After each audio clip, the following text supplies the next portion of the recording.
Very much like I'm not going, so even if you fire me, I'll be here. Diana Rossini reports the Falcons are interested in Belichick. Gross. Jordan Schultz and Vrabel interested in the Patriots job if it ends up being open. Do you believe Belichick returns to the Patriots? Well, this is what I believe. I believe that if they want to draft a quarterback at 3, they got to move on. And if they want to sign a veteran like Russell Wilson, they can keep him. Oh, I like that. I wouldn't trust Bill with a young quarterback. And I would, even if I did trust him with a young quarterback, I would want the best case scenario, which is my coach and quarterback are going to grow together for a decade.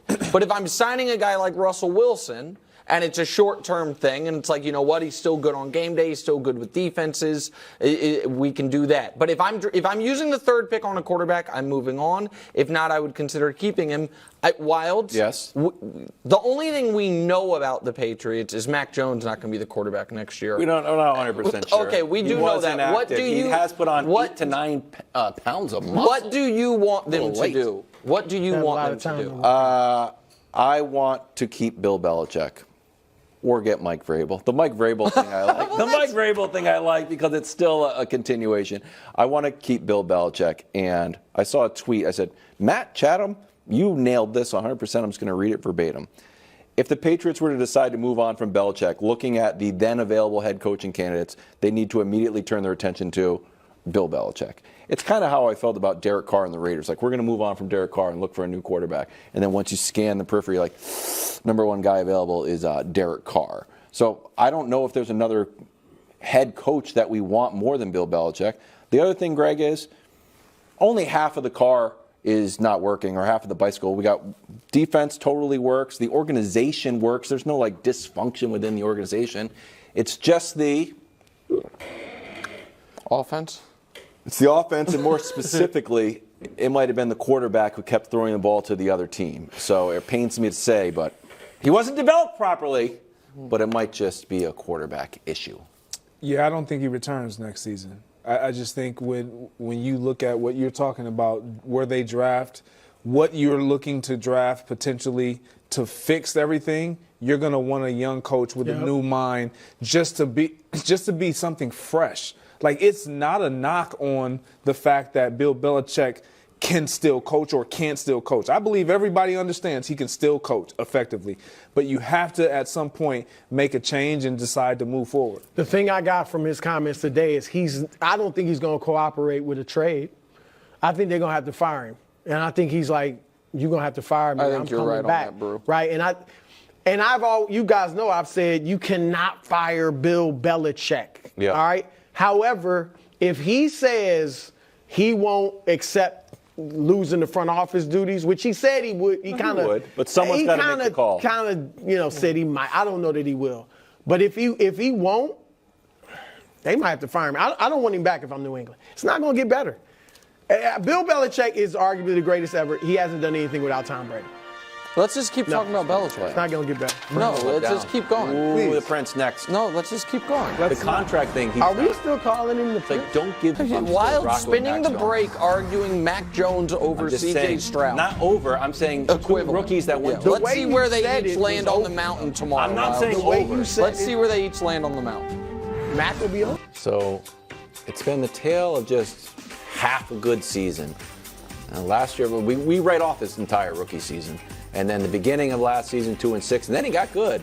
And then the beginning of this season, he was good, and then he went 2-6 again. So that's the story of a Prince, and a once vaunted show franchise has its final swan song. I don't think we got the Bugle Guys, as Bruce says. Instead, I asked Katanic for a baritone. Oh, similar outfit, to be honest with you. We did. Oh, it is the Bugle Guys. I had no idea they were here. Yeah.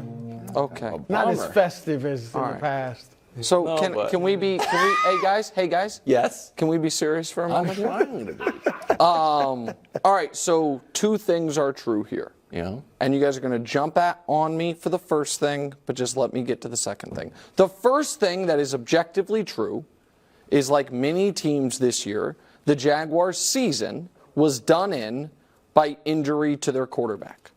That is just we can show you the numbers, we can show you the record. In fact, can we please show you the number and the record? This is what he did through the Bengals game, which is the game it was the first of 3 injuries he suffered. And now Brew pointed out leading into that Bengals game, he wasn't lighting the world on fire, but they were 8-3 and they were fine. Stretch, and they were 8-3, they were fine. He was playing his best football, and then he suffered 3 separate injuries over the final 6 weeks of the season, missed a game, the one game they actually won, and so that's true. Here's what's also true. He needed to be better. When he was healthy, he did not take the leap that I and many others expected, even if it was unpopular on this show, and it was a disastrous year. And in a year that I felt, Brew, he was going to take a leap into that second tier of AFC quarterback behind Mahomes. Instead, he went the other way. So right now, the AFC quarterback hierarchy, you have Patrick, and let's put Lamar in that same room because he's about to have an MVP, 2 MVPs with him. You have Josh and Joe in that next group beneath them. And the guy who's coming for those spots right now appears to be C.J. Stroud. Absolutely. I would put him in that group. Right. Or put him in He's that group. the best That's quarterback fine. in that division. That's fine. And so Trevor's with Tua and I mean Anthony Richardson and rookies and Will Levis. My point is guys who are all going to be competing to try to be a top 5 guy. I included rookies in that. So he went backwards. Right now, he shouldn't even be in the top 5 conversation. That's what I'm saying. And I haven't liked him as much as you, but I've liked him. But I'm incredibly disappointed. And you're right, he did get banged up. So is it in the Jalen Hurts category of banged up and I just can't play as well as I usually can? Now Baker, we saw him play through injury and it completely derailed his career. I don't see that happening for Trevor, but he definitely took a step back, Greg, in everything passing wise. Mm-hmm. His last 5 games, 10 turnovers, 9 touchdowns. Yeah. And he was the weak link. We talked about that earlier, kind of jokingly, but he was the weak link late. Like you said, the one game they won, he didn't play. So, what's interesting is for me, it wasn't disappointing because I kind of saw this. Uh-oh. I thought you liked him. I did. I did like him. But once I started watching this team play, and I remember saying right here next to my buddy Nick, I don't know who this team is. We don't know who Trevor is. Look, the fact of the matter is, what is disappointing is that they didn't stack the success that they had established last season this season. That's what this is the most disappointing. Trevor Lawrence, there's another level of disappointment there, if you will, because you add Calvin Ridley, obviously Christian Kirk gets hurt, but you have a quarterback that you believed to be your guy, and this was the kicker for me. Last year, the success was great. Nobody expected it to be that great. This year, when expectations are on you, you don't even meet them.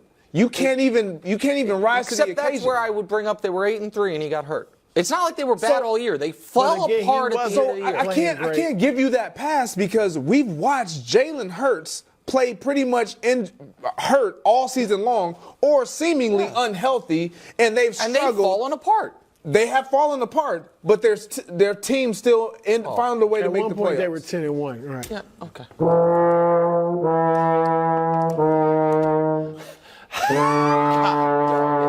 This show is so dumb. Very fitting.